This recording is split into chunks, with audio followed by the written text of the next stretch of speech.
Kata Nabi seperti itu, wailun lil aqabi minan nar, celaka bagi tumit-tumit yang akan terjerumus ke dalam api neraka. Kenapa? Karena tadi wudunya tidak benar, wudunya tidak cukup syarat, tumit kakinya tidak terbasuh, akhirnya dia tergelincir masuk neraka ketika melewati sirat. Assalamualaikum warahmatullahi wabarakatuh. Bismillah walhamdulillah, wassalatu wassalamu ala Rasulillah Muhammad bin Abdillah wa ala alihi wa sahbihi wa mawala. Qala ta'ala, yarfa'illahu alladhina amanu minkum walladhina utul ilma darajat. Wa qala an-nabiyyu sallallahu alaihi wasallam, man salaka tariqan yaltamisu fihi ilman sahhalallahu lahu bihi tariqan ilal jannah.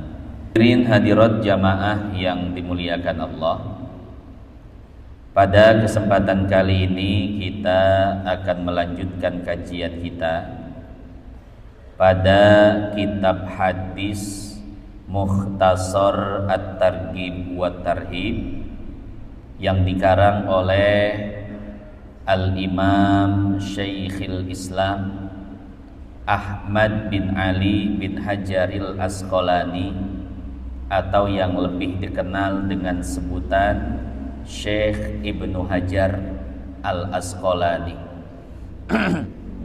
Bismillahirrahmanirrahim. Qalal musannif,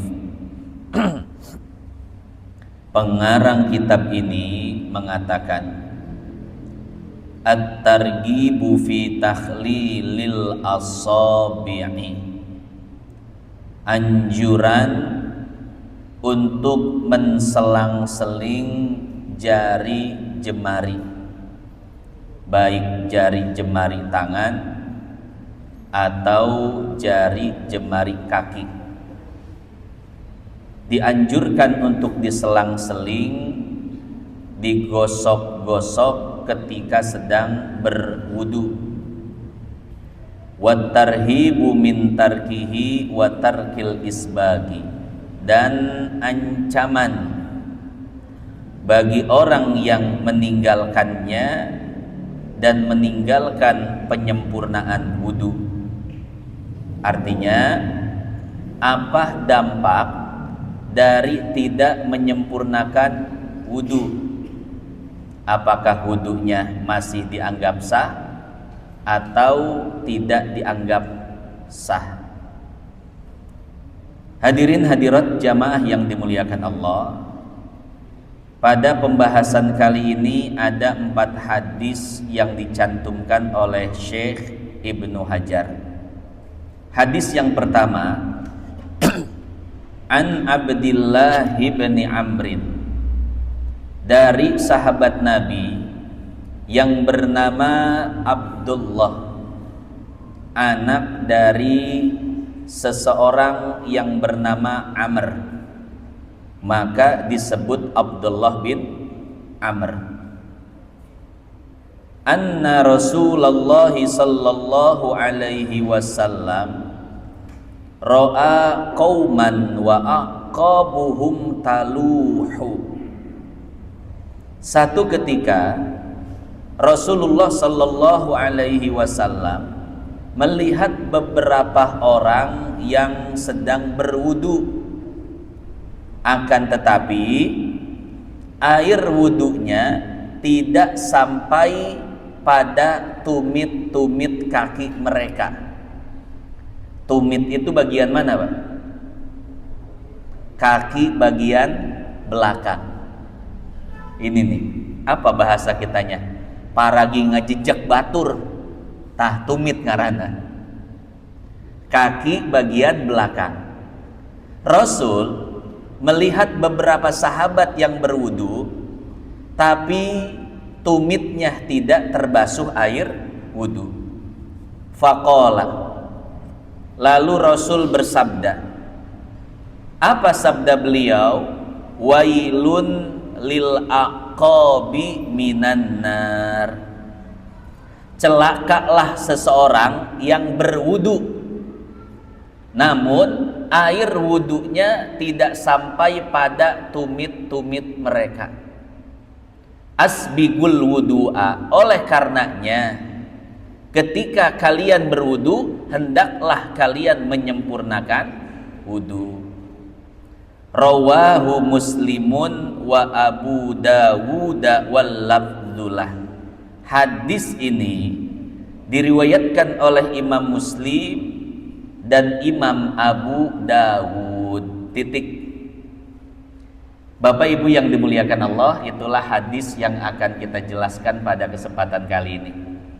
Pertama, hadis ini kualitasnya sahih karena diriwayatkan oleh Imam Muslim. Hadis sahih bahasa Arab. Bahasa Indonesianya apa?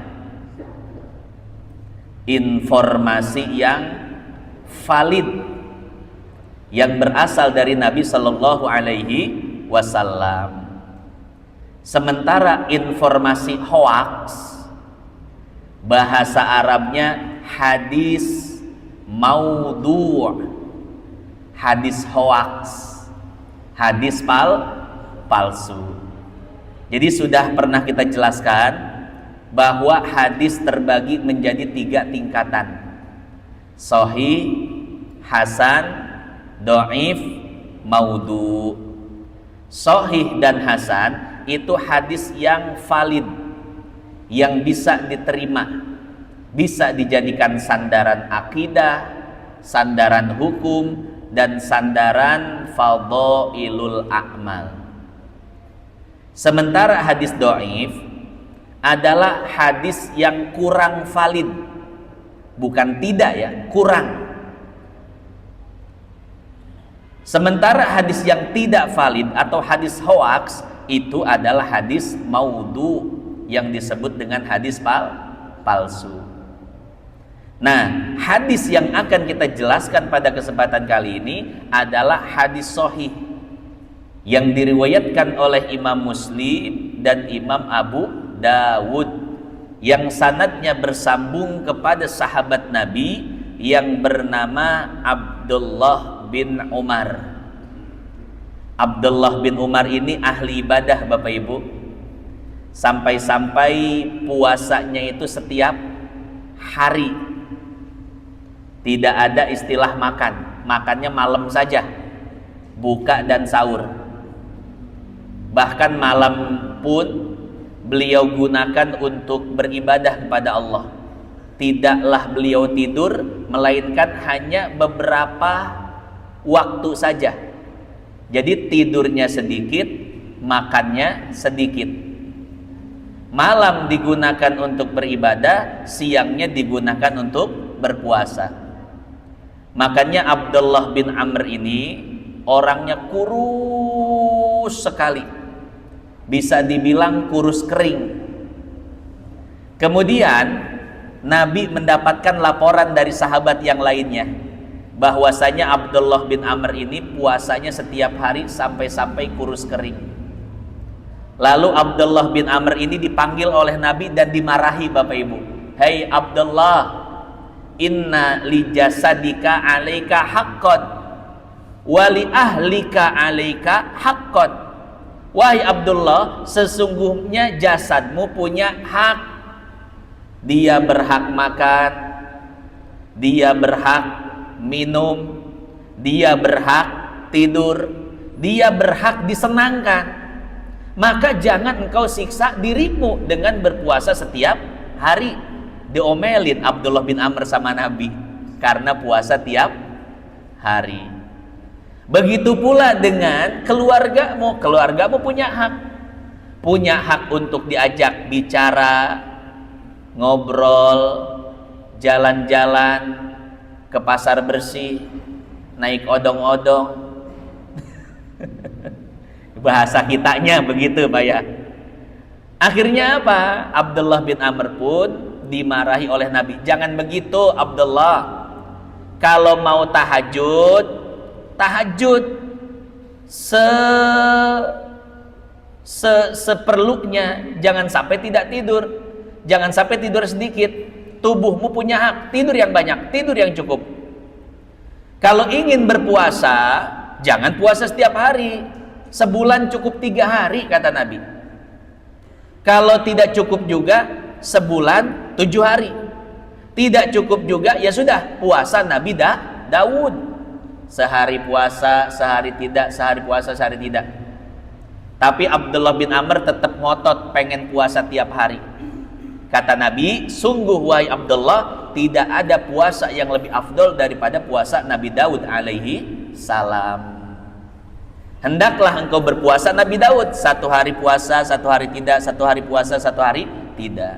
Artinya begini Bapak Ibu, walaupun kita rajin ibadah, tapi jangan sampai kita menghilangkan hak diri kita dan menghilangkan hak keluarga kita. Ya, ibadah apa namanya? Ya sebanyak mungkin deh, nggak apa-apa. Tapi jangan lupa, diri kita perlu tidur, diri kita perlu makan, diri kita perlu minum, diri kita perlu bersosialisasi, bergaul dengan keluarga, anak, istri. Ya, karena ajaran Islam ini ajaran yang tawassut, ajaran yang moderat, tengah-tengah, tidak terlalu fokus terhadap hal-hal spiritual, hal-hal ibadah, sampai-sampai melupakan hak-hak diri dan hak orang. Juga tidak terlalu menyia-nyiakan ibadah. Ya, jadi antara ibadah dan antara kehidupan aktivitas sehari-hari itu normal biasa. Ya, jadi silahkan ibadah, jangan berlebihan. Silahkan cari dunia, juga jangan berlebihan. Innallaha la yuhibbul musrifin. Kuncinya Allah tidak suka yang berlebihan. Insya Allah sampai sini paham ya, hadirin jamaah yang dimuliakan Allah. Pak Ustadz, lalu bagaimana saya ngelihat guru saya, ustadz saya, kiai saya puasa tiap hari? Boleh nggak tuh puasa tiap hari? Hadirin jamaah yang dimuliakan Allah, bisa dilihat di dalam kitab Dalilul Falihin, Syarah Riyadus Shalihin, yang dikarang oleh Syekh Muhammad bin Alan As-Sadiqi. Jadi Syekh Muhammad bin Alan As-Sadiqi mengutip hadis lain di mana seseorang yang bernama Hamzah bin Amr atau Amr bin Hamzah, saya agak lupa. Amr bin Hamzah puasanya setiap hari Pak. Dan Nabi tahu dia puasa setiap hari, namun Nabi tidak memarahinya. Jadi Hamzah bin Amr bin Hamzah tidak dimarahi, sementara Abdullah bin Umar dimarahi. Apa kesimpulannya? Kata para ulama, kesimpulannya adalah Nabi memarahi Abdullah bin Amr karena Nabi tahu Abdullah bin Amr itu tidak mampu untuk melakukan itu. Tidak mampu puasa tiap hari, tidak mampu untuk bergadang malam untuk beribadah, karena tubuh Abdullah bin Amr tidak kuat. Beda dengan Amr bin Hamzah, dia punya tubuh yang kuat, fisik yang prima, stamina yang luar biasa, makanya dibiarkan oleh Nabi walaupun dia puasa tiap hari dan tidak pernah tidur malam semata-mata untuk beribadah kepada Allah, dibiarkan. Artinya lihat kemampuan fisik kita ya. Kalau tidak mampu ya biasa-biasa saja. Tapi kalau mampu ya silahkan untuk berijtihad dalam ibadah. Hadirin jamaah yang dimuliakan Allah, Hadis ini diriwayatkan oleh sahabat Nabi yang bernama Abdullah bin Amr. Apa kata Abdullah bin Amr? Anna Rasulullah sallallahu alaihi wasallam ra'a qauman wa aqabuhum talu. Di waktu asar kejadiannya, Rasul melihat para sahabat berwudu, tapi karena waktu asar sebentar lagi akan habis, maka para sahabat wudunya itu terburu-buru, sampai-sampai di antara mereka ada yang tidak membasuh tumit kakinya. Saya perjelas, tumit kaki itu ini bagiannya, Pak. Nah, ini nih tumit. Ya, bagian kaki belakang. Mungkin gambarannya kalau kita ngelihat anak kecil wudu. Ya, anak kecil wudu, Pak, begini, nyalain keran, yang dibasuh bagian depannya aja ya, belakang nggak dibasuh. Nyalain keran, begini doang tuh. Oh. Ini yang nggak dibasuh nih, gini doang tuh. Ini keran ya, begini. Nah, kurang lebih seperti itu gambarannya. Wudunya para sahabat ketika itu. Akhirnya apa? Melihat hal demikian, Nabi Shallallahu Alaihi Wasallam bersabda, wailun lil aqabi minan nar, celakalah tumit-tumit kaki yang akan tergelincir masuk neraka. Jadi di akhirat nanti akan ada yang namanya sirat, jembatan yang akan kita lewati, jembatan yang menghubungkan antara dunia dan akhirat. Di bawahnya adalah neraka yang sangat panas. Di dalam Sahih Bukhari kata Nabi, narukum hadhihi juz'un min tis'in wa juz'un min tis'in wa sittina juz'an min nari jahannam. Api kalian yang ada di dunia itu hanya 1/70 daripada panasnya api neraka. Berarti api neraka panasnya 70 kali lipat daripada panasnya api dunia. Cuman api dunia yang katanya baru 1/70 panasnya api akhirat, kita lihat, Pak, berapa banyak ruko yang hancur habis terbakar oleh api dunia, betul ya? Berapa ribu hektar hutan yang habis hancur dilalap oleh si jago merah. Julukannya juga si jago merah, Pak. Itu api dunia yang katanya baru 1/70 daripada panasnya api neraka. Maka bisa kita bayangkan betapa panasnya api neraka. Nah, di atas api neraka ada jembatan yang akan dilalui oleh setiap manusia. Apa kata Allah? Wa in antum illa wariduha. Tidaklah setiap kalian wahai manusia, melainkan semuanya akan melewati sirat. Di dalam Tuhfatul Murid, syarah Jauharatul Tauhid, Jauharatul Tauhidnya karangan Imam Al-Laqani, dan Tuhfatul Muridnya karangan Syekh Ibrahim Al-Bajuri. Di sana disebutkan ketika manusia melewati sirat, maka manusia melewatinya dengan 6 cara. Ada yang caranya itu melewati sirat seperti satu kedipan mata. Baru melangkah, ya, setelah dia mengedipkan mata, tahu-tahu udah sampai depan pintu surga. Cuman satu kedipan mata, Pak. Luar biasa. Ya.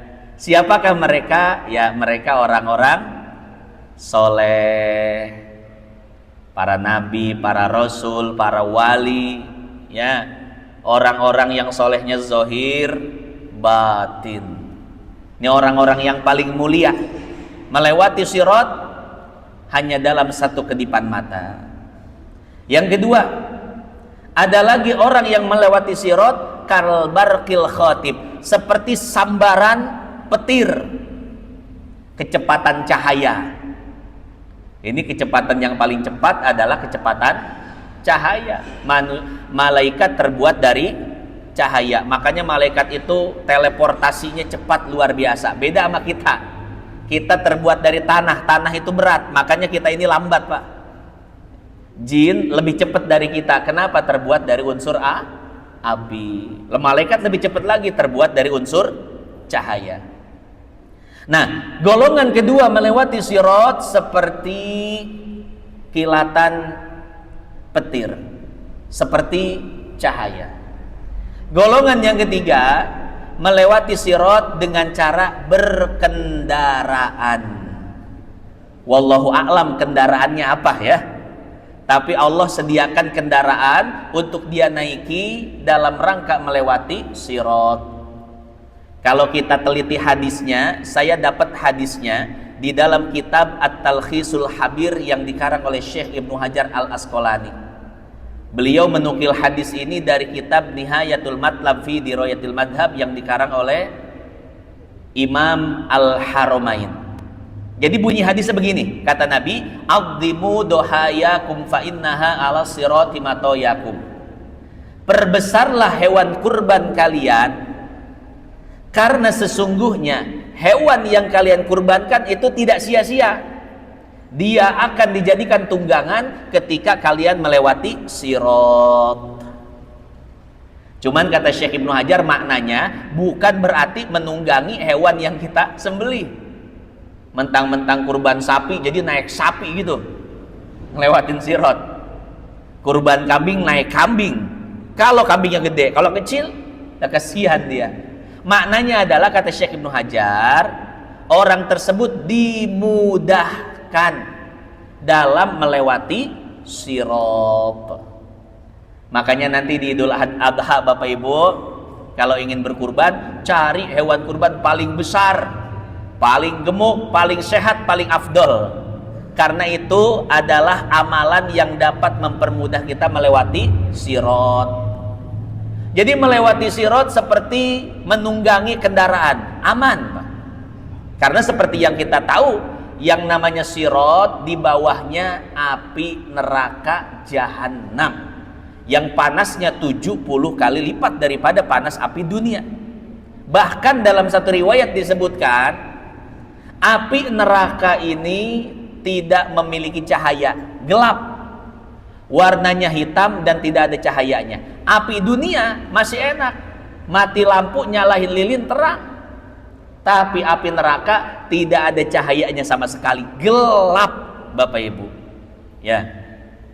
Karena memang api semakin gelap warnanya semakin panas. Api oranye sama api biru lebih panas mana? Biru, kompor gas lebih panas, Pak. Bayangkan bagaimana ketika apinya berwarna hitam, panasnya luar biasa. Golongan keempat melewati sirat kelima. Keempat apa lagi? Kelima.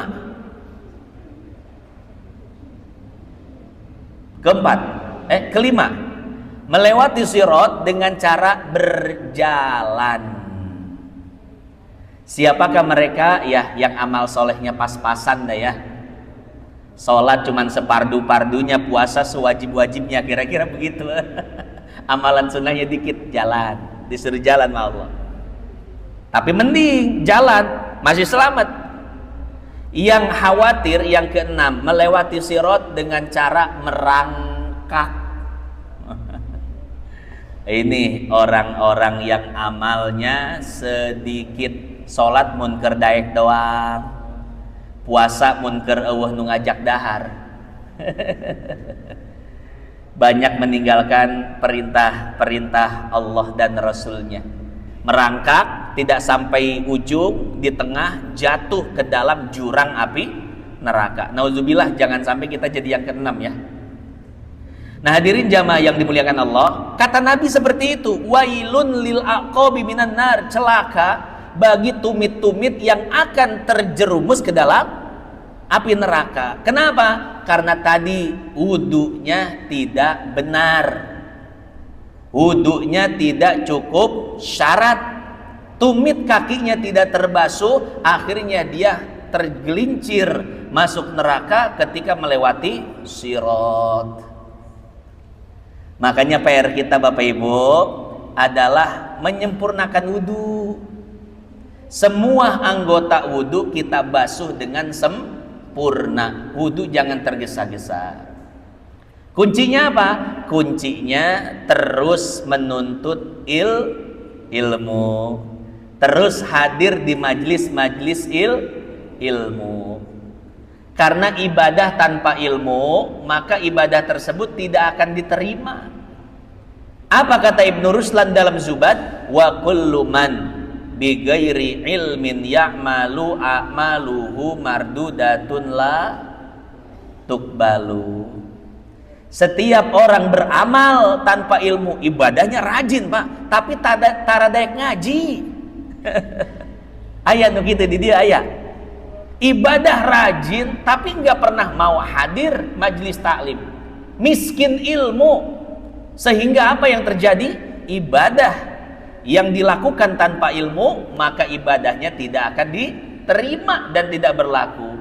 Kenapa? Barangkali kasusnya seperti ini, dia wudhu, betul wudhu, tapi karena tidak pernah belajar bagaimana cara wudhu yang benar, maka wudhunya tidak sah, tumitnya tidak dibasuh, sehingga sholatnya tidak sah.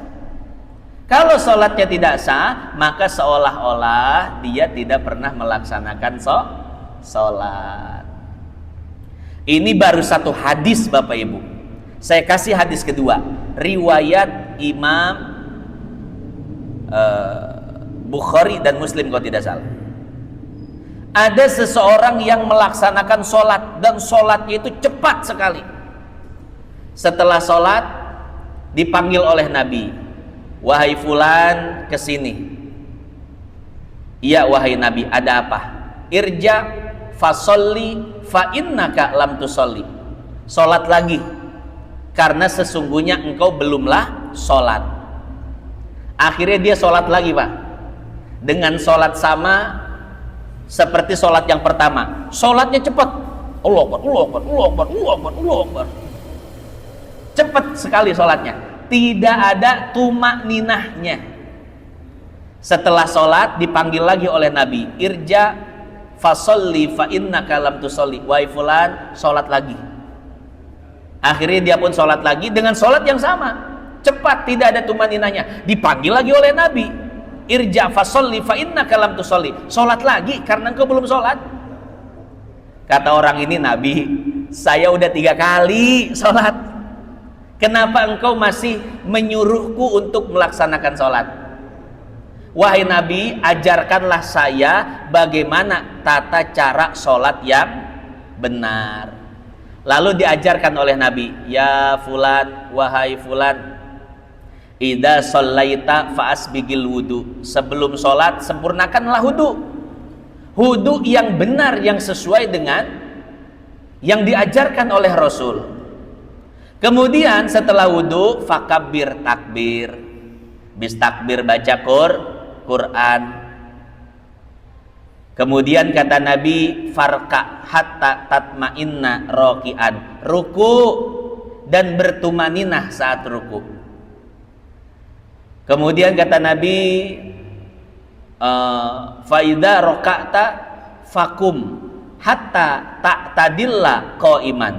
I'tidal, sampai tumaninah dalam i'tidalnya. Fasjud hatta tatma'inna sajidan. Kemudian sujud sampai bertumaninah dalam sujudmu.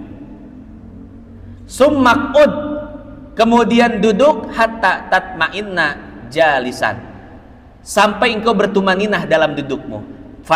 Masjud hatta tatma'inna sajidan, kemudian sujud lagi sampai engkau tumaninah dalam sujudmu. Waf'al kulla dzalika fi kulli raka'atika. Lakukanlah sholat tersebut, sholat yang tenang, yang ada tumakninahnya di setiap rokaatmu. Itu tata cara sholat yang benar, kata Nabi. Jadi sholat yang benar, sholat yang ada tumakninahnya. Apa batasan tumakninah? Batasan tumakninah yaitu sekedar ucapan subhanallah 1 detik Pak. Ruku 1 detik cukup. Allah sami Allah liman hamidah. I'tidal 1 detik cukup. Allahu akbar sujud. Sujud 1 detik cukup.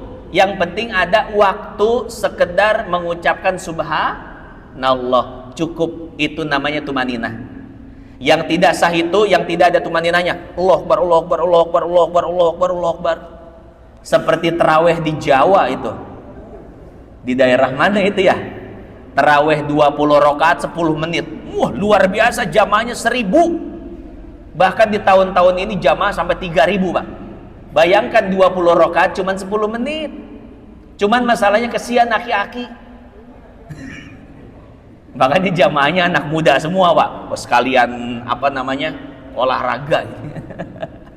Ya, itu tidak sah sholat seperti itu menurut jumhur ulama Maliki, Syafi'i, Hambali. Nggak sah terawih seperti itu.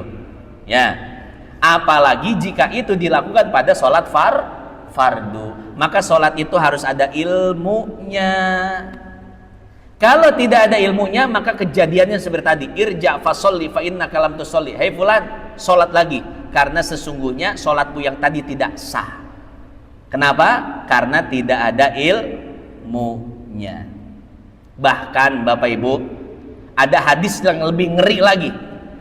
Hadis riwayat Al-Imam Ibnu Abi Syaibah di dalam kitabnya Al-Musannaf. Apa kata Nabi? Kana rajulun yusolli sittina sanah walam tuqbal lahu sholah. Ada seseorang yang sudah sholat selama 60 tahun tapi tidak ada satupun sholatnya yang diterima oleh Allah. Bayangin Pak, udah sholat selama 60 tahun tapi tidak ada satupun sholatnya yang diterima oleh Allah. Kenapa? Kata Nabi, yutimmu ruku'ahu wala yutimmu sujudahu wa yutimmu sujudahu wala yutimmu ruku'ahu. Sholatnya asal-asalan, tidak tahu rukunnya, tidak tahu syaratnya. Sujudnya asal-asalan, rukunya asal-asalan, tidak tahu ilmunya. Saya pernah sholat di belakang orang yang sholatnya pakai kaos pendek. Bapak Ibu tahu konsekuensi sholat pakai kaos pendek, kaos yang cuma sampai pinggang. Ketika ruku dan ketika sujud, itu celengan semar mulai terbuka gitu, Pak. Belahan pantat kelihatan, ya. Dan itu pernah saya melihat dengan kedua mata kepala saya sendiri. Di depan saya, astagfirullahaladzim, temawa kenceringan deh. Ya, jadi seperti itu. Hati-hati. Jadi Bapak Ibu, jangan, kalau Ibu enggak berarti ya, Bapak aja. Pakai kaos pendek yang cuman sepinggang. Kalau bisa ganti sebelum sholat. Kalau tidak bisa ganti, misalkan adanya cuma itu, ya sudah, bajunya masukin ke celana atau masukin ke sarung, kunci rapat-rapat. Jangan sampai ketika ruku, ketika sujud nampak aurat kita dari belakang, karena itu bisa membatalkan sholat. Nah, kenapa terjadi hal yang demikian tadi? Karena tidak mempelajari tata cara sholat yang benar. Rukunya bagaimana, sujudnya bagaimana. Ada ibu-ibu yang sujud di atas mukena.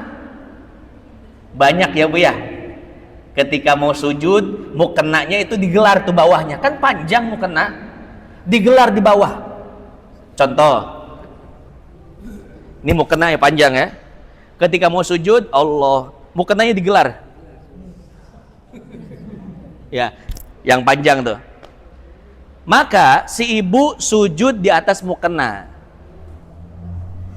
Bapak Ibu tahu hukum sujud di atas mukena yang sedang digunakan? Syekh Zainuddin di dalam kitabnya Fathul Mu'in mengatakan tidak sah seseorang sujud di atas pakaian yang sedang ia gunakan.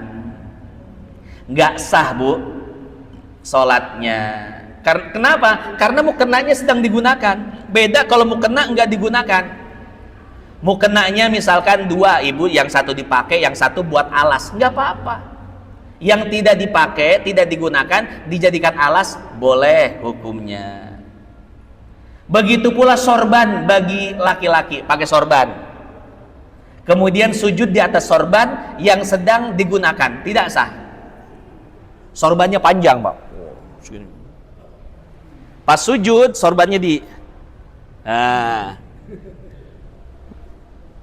sujud di atas sorban yang sedang digunakan, tidak sah, kata Syekh Zainuddin.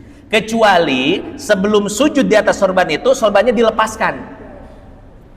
Pas mau sujud, karena misalkan kotor mungkin, Allah, sorban dilepasin, taruh di bawah. Wa akbar. Nah, sujud di atas sorban yang tidak digunakan di pundak, maka hukumnya sah. Kurang lebih seperti itu ya.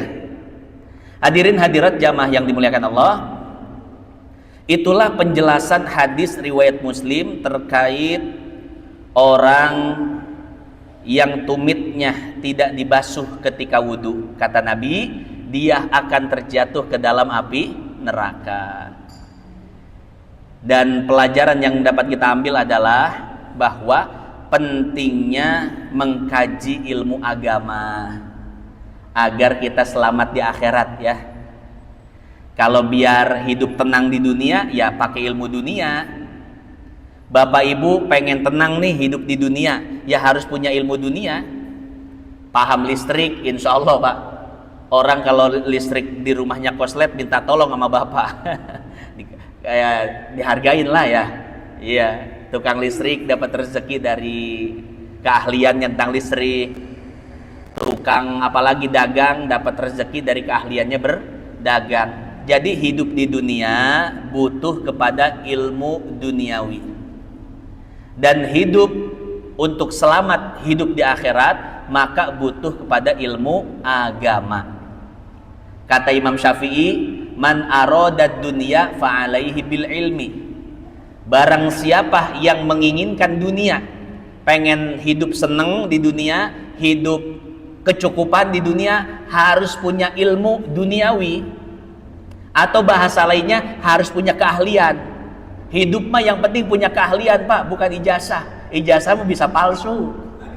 Ya. Hidup mah punya keahlian. Lulusan SD kalau punya keahlian, kepake, bisa hidup Pak, bisa hidup, bisa menghasilkan sesuatu. Artinya apa? Hidup di dunia harus punya ilmu dunia. Kemudian kata Imam Syafi'i, wa man aradal akhirah fa'alaihi bil ilmi. Barang siapa yang menginginkan keselamatan di akhirat, harus paham ilmu agama. Harus tahu tata cara wudhu yang benar, tata cara sholat yang benar, tata cara ibadah yang benar. Yang terakhir kata Imam Syafi'i, wa man aradahuma fa'alaihi bil ilmi.